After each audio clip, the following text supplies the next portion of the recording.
Welcome to McPlum, simple solutions served daily.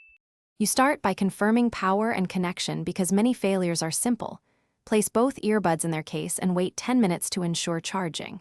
Then, carefully inspect ear tips, mesh, and the metal charging pins.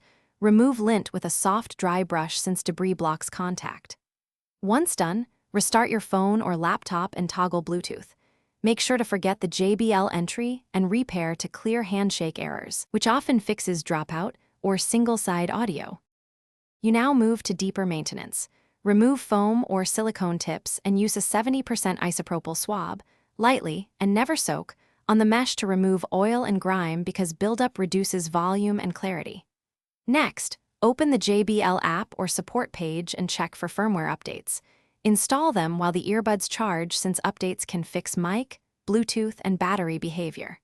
Once updated, perform the model-specific factory reset, typically holding buttons for 7 to 10 seconds, to restore default settings and clear persistent faults.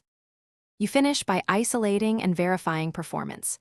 Take each earbud out and test in mono to see if one side still fails, which points to hardware or charging contact problems. Then, if you have a multimeter, measure the charging pins and battery voltage. Low or inconsistent readings mean the battery or charging circuit may need replacement. If problems persist after cleaning, firmware, and reset, contact JBL support or arrange a battery/board replacement.